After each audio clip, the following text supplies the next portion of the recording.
what are some ways that imposter syndrome could show up in our lives? Like, for me, I think a lot of times I've traded the thing that I really want to do for the thing that I feel is logical. Like, oh, this is the safe thing, or this is what I should do, when my heart really wanted something else. And one, I'll say that every time I've done that, it's never worked out the best to my ability, right? And every time I do follow my heart, it just works out somehow. And I can tell you the moment before it works out, I have no idea how it's going to work out, but then it does. So, for me, a lot of times it shows up in my life by just like not acknowledging what I truly want, like not even really being willing to say it to myself inside my own head what I really want. So what are some other ways that it shows up in people's lives? Like Trevonne, Coach Shannon, for the two of you, like what ways have you seen or experienced?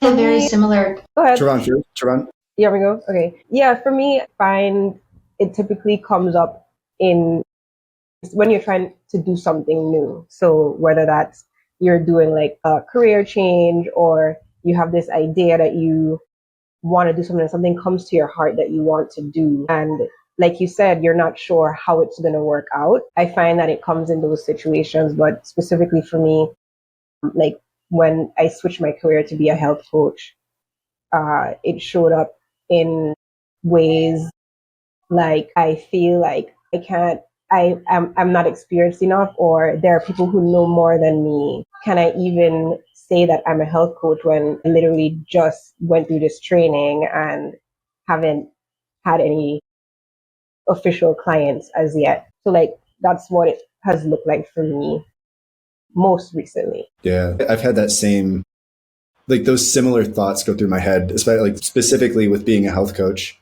And then I remind myself that, like, come on, I've been health coaching people for as long as I can remember. Just because I did the course a couple of years ago, but yeah, thanks for sharing that, because I think a lot of us can relate, especially in our health coach group that we have. A lot of us are kind of newly certified, even though we have a lot of experience under our belts unofficially. Shannon, what about you? How does it show up in your, how has it shown up in your life or in somebody that you know, or ways that you've seen? I think it's shown up a few times where I just forced myself to fake it until I made it. Left St. Louis and was just trying to fake it till I made it in a new city, feeling very alone and trying to be strong, and especially strong for my family.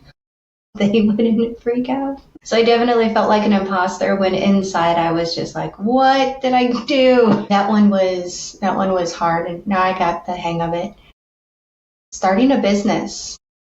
I agree, coaching, completely changing my career. While I've dabbled in it in other jobs from different perspectives, starting my own business and not being a CPA, not being a tax accountant, not being an IT guru by any stretch of the imagination. There's so many unknowns to running a business, and I'm like, and now I'm a business owner. That has been mind-blowing and terrifying and exciting and terrifying all at the same time. Definitely the part where unqualified and incompetent has definitely highlighted when trying to figure out all of the IT that goes on in the background behind running a coaching business and making sure that everything is HIPAA compliant and, that your system doesn't get hacked and everybody's information stays safe. It is incredibly overwhelming. And, I don't want to mess around and find out the hard way, even though sometimes those lessons are learned quickly and learned well. It could cost me so much. And that's, Tyler, you mentioned doing something because it's logical instead of following your heart. Just the risk of being a business owner, dealing with somebody's health is super high risk. And there's been plenty of times when I'm like, no. Do this because it's just too high. The risk is just so terrifying high. But then to your point as well, when something is put on your heart, what kind of disservice am I doing to myself and to others by not pursuing that, not following that? So Yeah. it has been interesting. Yeah. Um, and for those of you listening, like there's a real powerful reason why we're sharing these experiences that we've had and why we're talking about our own personal stories. And I kind of alluded to it in the beginning and we'll talk about it more, but really quick, just like some more ways that it could show up, because I know maybe not everybody listening is a health coach and not everybody listening is a business owner. We here on this call, on this interview, can like really relate to each other in that way. Cause we're all just like, yeah, there's a lot that goes into this, and not even like just from a technical standpoint, from the mental, emotional standpoint, from the spiritual standpoint, all of the above. There's so much that goes into it, but some other ways that it might, Shannon put together an awesome list of some other ways that it might show up in our life, from like self-doubt despite achievements. I heard this when we're talking about, I just became certified as a health coach. And so I don't know, it's hard for me to call myself a health coach. And by just, it's been a couple of years now, hasn't it? Like, haven't we been health coaches for a couple of years now? We have. Like certified, I mean, but even before that, it's easy to overlook all the interests and all the studying that we've put into health coaching. Even if we didn't call it health coaching before, all the years of our friends coming to us because we're the ones that took the time to read into things or learn how to do things or experiment with our own health. It's easy to overlook those things, but those achievements and still have that self-doubt. Like that's an example of imposter syndrome. Attributing success to luck. I've definitely done that before. Or like, no, it wasn't that big of a deal. I just got lucky. It's like, no, toot your horn. It's okay. Like, it's okay to own your greatness at times, and you don't have to call it greatness. Like, I know sometimes greatness is just showing up for work that day and just doing like the core things that need to be done. Right. I'm a sports fan and I've been watching a lot of baseball lately because my Cleveland Guardians are doing really well. But like some of the best players in the entire world, they'll come up to play a game. Like they'll enter a game and they'll go to the plate 3 or 4 times and not get a single hit in an entire game. Or they'll go an entire series and only have like one hit out of like 21 at bats or something like that or whatever. But every time they continue to come up to that plate and they continue to battle and they continue to fight and they find ways to impact despite the fact that they're not hitting the ball that day or whatever. And to me, like that's overcoming imposter syndrome. That's not letting the imposter syndrome kick in. And they're still considered the best in the world, even though in 21 at bats, they've only gotten 3 hits. They're considered the best in the world at that, right? It's because they take that loss and they go sit on the bench for a second. They regather themselves and then they go step back up to the plate again with this confidence in their mind that I'm going to hit the ball this time. Right. And I think that's like it's a analogy or metaphor. I've always gotten those two things mixed up. But it works with the other parts of our life, right? Like if we have a bad day at work, or if we get in an argument with our partner, or if our kids just aren't listening to us, or whatever it is, like whatever our benchmarks are in our life that we measure for success, if it's just not going right that day, what we have the ability to do is regroup and reframe that situation, get like new perspective on it, and then come back the next day or come back the next hour or whatever it is and bring the best we've got that day. Cause that's what, to me, like that's what it's all about, is continuing to step back up to the plate. And I'm curious, for those of you listening to this episode, we do our communication in the Powerful People Facebook group, Powerful People Community Facebook group. I'd love to hear from you what you consider to be imposter syndrome and what helps you to do the things that you really want to do or that you know you need to do, despite the way despite how you might be feeling that day, right? And it's okay if it's just the bare minimum, but yeah, I want to hear your perspective of what helps you use imposter syndrome to your advantage. And Trevonne, your lights look like, I don't know what's going on over there. My goodness, I'm sorry. I'm going to turn off the camera. I don't know if you've ever seen Stranger Things, but it's giving me some Stranger Things vibes. You have a storm. You've got a storm going on, right? Yeah. So it's all sorry right. about that. It's okay. For those of you only listening, Trevonne's lights in her room turned into strobes, and it was like almost like the club for a second there. Cool. Yeah. I feel like I've been kind of on the tangent here for a second. Any other thoughts when it comes to how imposter syndrome shows up in our life and how like that relationship is between us and imposter syndrome? Yeah, I'd like to speak to it a little bit more. Another one on the list is the fear of being found out.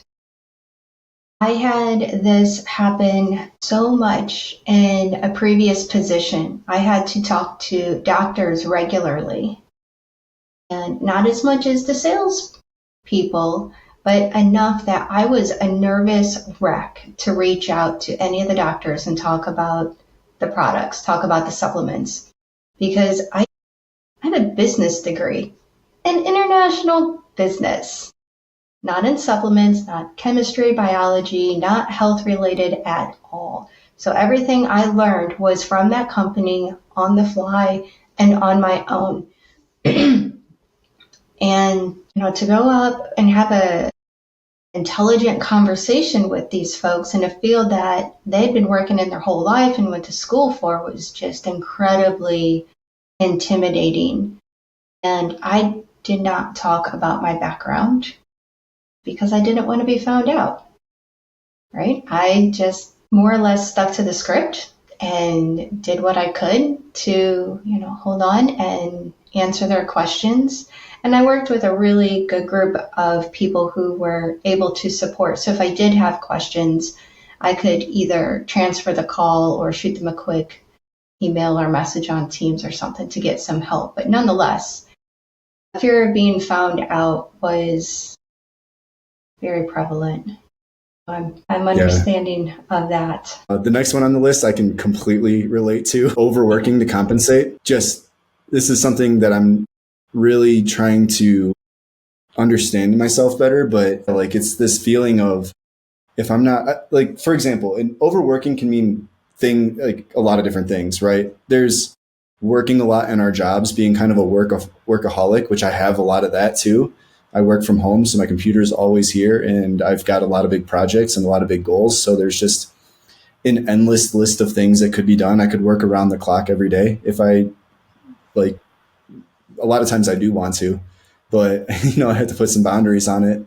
But other ways to think about it too, overworking is like when I go to the gym or when I go play basketball, I can't not go 110%. I don't know how to just, let me reframe this too. I've recently learned how to not turn it down a notch, especially more so at the gym, because I've learned recently that like going as hard as you can in the gym every time is not healthy and it's not conducive to any health goals at all, including fitness goals. So I have learned how to tone it down, but I have like in the past gone too hard at the gym, like way above my level to try to like prove something either to myself or to other people. And it never worked out to my advantage. And I had another example I'm not thinking of right now, overworking, but I have a couple, if I may. yeah, oh yeah, yeah. Okay. When I moved to Houston, I took a job with an employer where my dad worked from for 20 years and did incredibly well. And part of his retirement was being roasted. And I mean, who does that anymore? Right? So that should tell you like how much they respected him and enjoyed working with him and things of that sort. So I had that. And then most of the people I worked with were men. There was a very physical part of the job, and then I eventually was promoted to the office, but even in the office, I was the only female. So I was surrounded by men and some who were incredibly intelligent and were able to see systems like nobody's business. And I had to keep up. So most of my days were minimum 12, on average, probably 16 though. Just trying to keep up to make sure that everybody knew that I was dedicated like my dad and I was intelligent like my dad and I was professional and earned the respect like my dad as well. And I burnt myself all the way out trying to keep up with all of that and did not have healthy boundaries, which is another conversation for another podcast that contributed to my burnout.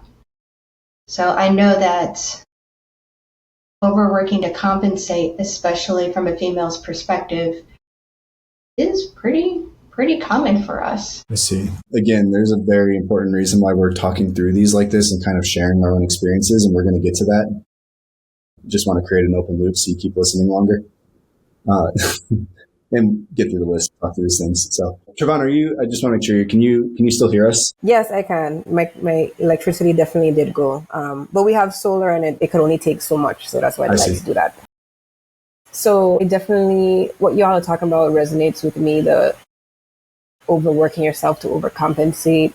That definitely has happened a lot throughout my career. And a thing that I wanted to add to that contributes to the imposter syndrome is perfectionism.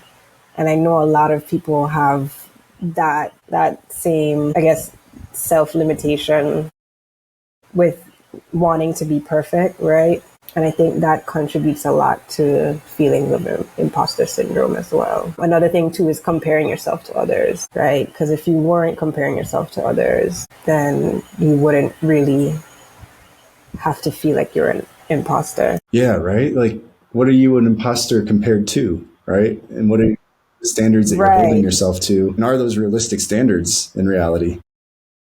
Exactly. Yeah, I can totally relate to that.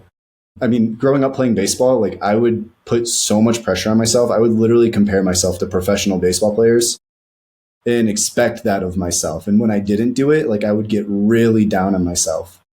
And I think that's something that a lot of times a lot of people do, and to this day I still catch myself doing it sometimes, is comparing our before state to somebody else's after state. And if we could just see, if we're going to play the comparison game, which for humans, like with the way the brain works, it's kind of hard not to play the comparison game. Like it just kind of naturally happens, right? But at least let's make sure that we're picking somebody that's like, we're picking things to compare ourselves to that's like at the level that we're at, right? Or slightly ahead of the level we're at. But if we're middle school baseball and we're comparing ourselves to the big leaguers, it's like, it's not realistic expectations. And the same with a lot of different areas of our life. Like I have friends that, a friend of mine just got a new job and he's working this job, and he told me that he just feels really, I mean, just to be blunt and tell you, I'm not going to tell you what his name is, but just to be blunt and tell you exactly what he said. He said, I feel really stupid at my job. Like I feel incredibly dumb. I was like, why do you feel that way? Or what do you think is causing you to feel that way? And he said, because these other people that work there, they're so much faster than me. They're looking at me like they're impatient with me, and I'm getting frustrated. And that's just like another example. And he knows it's okay to feel these things, but he knows that he's comparing himself, the new employee, to the people who have been working there for several years. And probably those same people these same people probably looked the same way he did when they first started. So at any area of our life, I don't know why I'm having a hard time speaking right now. In any area of our life, we could be doing this comparison game. And the idea is just to be mindful of who we're comparing ourselves to and how much of their life are we actually seeing, or like how much of the work that got them to that point have we seen. So yeah, great point about doing the comparison game, right? Another thing on the list is discounting praise. Like if somebody gives you a compliment, just not accepting it, not like almost kind of disagreeing with them. I've seen that happen quite a bit where like, and I've been on that end of it quite a bit where somebody tells me a compliment and I'm like, no, it's not true, which, I know a lot of times when people discount praise, they're doing it from their own perspective. But like, if you get out of yourself a little bit and get a different perspective, I was putting that person's compliment down, which is kind of like, if somebody gives a compliment and they mean it from their heart and then they're just like told, no, you're wrong, that hurts too, right? So not only were we hurting ourselves, but we're unintentionally kind of putting somebody else down in that sense, right? Like, so that's one thing that I've had to learn to do. And it's one thing that in some personal development groups, we have to practice, is taking compliments and not feeling like we have to validate it or correct it or anything like that.